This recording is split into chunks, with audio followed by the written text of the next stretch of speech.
আজকের বিষয় কিভাবে অনর্গল ইংরেজি বলবেন। অন্য একটা সিরিজ করব ফ্রেঞ্চ নিয়ে পরবর্তীতে।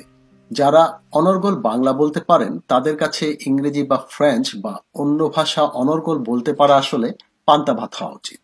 কয়েকটা শব্দ হয়তো বলতে বা লিখতে বা পড়তে পারি, কিন্তু অনর্গল ইংরেজি বলা হয়ে ওঠে না, অনেক চেষ্টা করেও ব্যর্থ। এর কারণ হিসেবে দেখা গেছে আমরা আসলে বেঠিক পথে ইংরেজি শিখতে চেষ্টা করছি বলেই ইংরেজি বা ফ্রেঞ্চ আমাদের কাছে কঠিন। তবে চলুন দেখা যাক সঠিক পদ্ধতি কি। কেন আপনি ইংরেজি বলতে পারেন না, তার কারণগুলো কি এরকম: ইংরেজি গ্রামারের নিয়ম মনে রাখতে পারেন না, 2 ইংরেজিতে বেশি শব্দ জানেন না, 3 ইংরেজি বলতে ভয় পান, লজ্জা পান, 4 আত্মবিশ্বাসের অভাব, 5 ইংরেজি শিখতে মজা পান না বরং ভয় পান। আসলে কি এগুলো সমস্যা? যদি বলি আসলে তা ঠিক নয়, চমকে উঠলেন? ভাবুন তো কিসে আপনি মজা পান। যে জিনিসটা আপনি ভালো পারেন, মানে যেটার উপর আপনার দখল আছে, সেটাই আপনার পছন্দের। তাই কারো ইংরেজি ভালো লাগে, কারো ইতিহাস, কারো বা অঙ্ক। মজার ব্যাপারটা কি জানেন? যিনি অঙ্ক ভালোবাসেন তিনি সঠিক পদ্ধতিতে অঙ্ক শিখেছেন বলেই তার কাছে অঙ্কটা সহজ, আর তিনি তাতে কমফোর্ট ফিল করেন, আরাম বোধ করেন। যিনি ইতিহাস ভালোবাসেন তার ক্ষেত্রেও ঠিক তেমনি।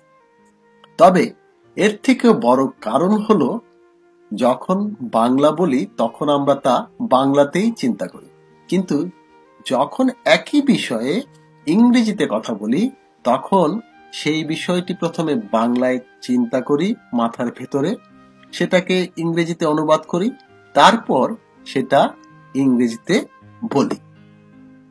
যদি কোনোভাবে এই সমস্যার সমাধান করা যায় তবে আত্মবিশ্বাস ফিরে পাওয়া যাবে, অনর্গল কথা বলার স্পিড, স্টাইল সব বদলে যাবে। আমরা ইংরেজিতেই ভাববো এবং যা ভাববো চট করেই তা বলে দিতে পারবো। প্রশ্ন হলো, কেন আমরা সরাসরি ইংরেজিতে কথা বলতে পারি না? কেন বাংলা থেকে ইংরেজিতে অনুবাদ করে বলতে হয়? এর কারণটা হচ্ছে, ছোটবেলা থেকেই আমরা বাংলা ভাষায় চিন্তা করি এবং তা আমাদের অভ্যাসে পরিণত হয়ে গেছে। এমন অভ্যাস হয়ে গেছে যে এটা অটো মোডে চলে গেছে। ঠিক তেমনি বাংলা ভাষাটা আমাদের কাছে খুব সোজা, কারণ এটাতে আমাদের দখল আছে। তাই এটা যেমন আমাদের কাছে সহজ মনে হয়, তেমনি সেটা বলতেও আমরা ভালোবাসি। কিন্তু ইংরেজদের কাছে আপনার মতোই বাংলা ভাষা শেখাটা খুব কঠিন।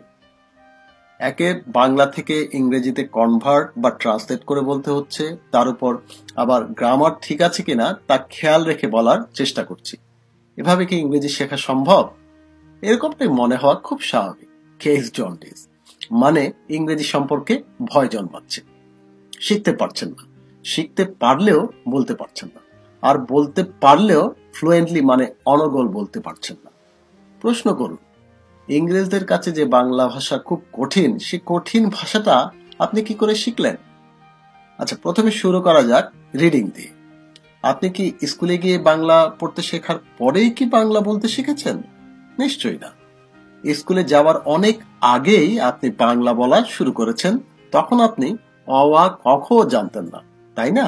তার অর্থ হলো আপনি স্কুলে গিয়ে বাংলা পড়তে শেখার আগেই বাংলা বলতে শিখেছিলেন। এবার আসি রাইটিং এ। একইভাবে বাংলা শেখার পর আপনি বাংলা বলতে শিখেননি। তাই যদি না হবে, তাহলে হিন্দি বর্ণমালা না জেনেও আমরা দিব্যি হিন্দি ভাষায় কথা বলতে পারি কি করে? দেখবেন আমাদের লোকেরা বেশ ভালো হিন্দি বলছে, কিন্তু ইংরেজিতে লবডঙ্কা। আসুন তাহলে দেখা যাক শিশুরা কি করে বাংলা শেখে। শিশু যখন জন্ম নেয় তখন তার চারিপাশে যা আছে তা অবজার্ভ, পর্যবেক্ষণ করতে শুরু করে। প্রথমে সে বুঝতে পারে না বাড়ির লোকেরা কে কি বলছে, কে কি করছে, তবু আমরা যা করি, আচার আচরণ, আমরা যা বলি তা পর্যবেক্ষণ করে অনুমান করতে থাকে। কোনটা কি, কাকে কি বলবে, কি নামে ডাকবে, কোনটার কি অর্থ, শব্দগুলো উচ্চারণ করতে থাকে। প্রথমে প্রথমে ভুলও করে। যেমন একই উচ্চতার দুইটি মেয়েকে দেখে ভাবতে পারে দুজনেই বোধহয় দিদি। তারপর বুঝতে শিখে না, একজন হয়তো দিদি আর একজন পিসি। বুঝতে শিখে কাউকে তুই বলতে হচ্ছে, কাউকে তুমি বলতে হচ্ছে, কাউকে আপনি বলতে হচ্ছে। এই প্রক্রিয়ার মাধ্যমেই প্রত্যেক শিশু তার ভাষা বলতে শিখে। শিশুরা যা ভাবে তাই বলে দেয়, এর মধ্যে অনুবাদের কোনো বিষয় থাকে না। তাই শিশুরা খুব দ্রুত ভাষা শিখতে পারে। তাহলে যা দাঁড়ালো, 1, গভীরভাবে পর্যবেক্ষণ করতে থাকে চারিপাশে যা ঘটছে, কে কিভাবে বলছে, কোনটার কি অর্থ। 2, অন্যদের কথা মনোযোগ দিয়ে শোনে। 3, অন্যদের অনুকরণ বা নকল করতে থাকে এবং কথা বলা অভ্যাস করে। 4, ভুল করে শুধরে নেয়, চর্চা করে এবং কথাবার্তা বলে যেতে থাকে। 5, তারা বাংলায় চিন্তা করেই বাংলা বলতে থাকে। আমরাও যদি সেইভাবে 1, অবজারভেশন অ্যান্ড লিসেনিং, অর্থাৎ মানুষ কিভাবে ইংরেজি বলছে তা দেখুন এবং কোন কায়দায় উচ্চারণ করছে তা খেয়াল রাখুন। শুধু ভালো করে দেখুন আর শুনুন। প্রথম কে কি বলছে বোঝার দরকার নেই। 2, প্র্যাকটিস স্পিকিং, অর্থাৎ ইংরেজি বলা প্র্যাকটিস করতে হবে। ভুল হোক তবুও বারবার প্র্যাকটিস করতে থাকুন। 3, don't be afraid of making mistakes. Make mistakes and learn from mistakes. Try and try again. লাজ লজ্জা আর ভয়, এই 3 থাকতে নয়। অতএব কোনো কিছু তোয়াক্কা না করেই ভুল হবে জেনেই শোনা এবং বলা শুরু করুন। একেবারে না হলে বারবার চেষ্টা করুন। 4, think in English and speak in English. ভেবে দেখুন তো, আপনি যখন চিন্তা করেন তা কোন ভাষাতে করেন? অবশ্যই বাংলাতে। তা সে একইভাবে এবার ইংরেজিতে চিন্তা করা শেখার চেষ্টা শুরু করুন। এখন সবচেয়ে বড় প্রশ্ন হচ্ছে, আপনারা হয়তো অনেকেই থাকেন গ্রামে গঞ্জে এবং সেখানে সচরাচর কেউ তো ইংরেজি বলে না।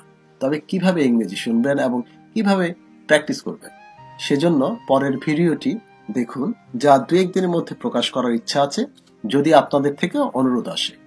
যদি মনে করেন এই ভিডিওটি অন্যের উপকারে আসবে, তবে পোস্টটি শেয়ার করার অনুরোধ রইল। জগতের সকল প্রাণী সুখী হোক।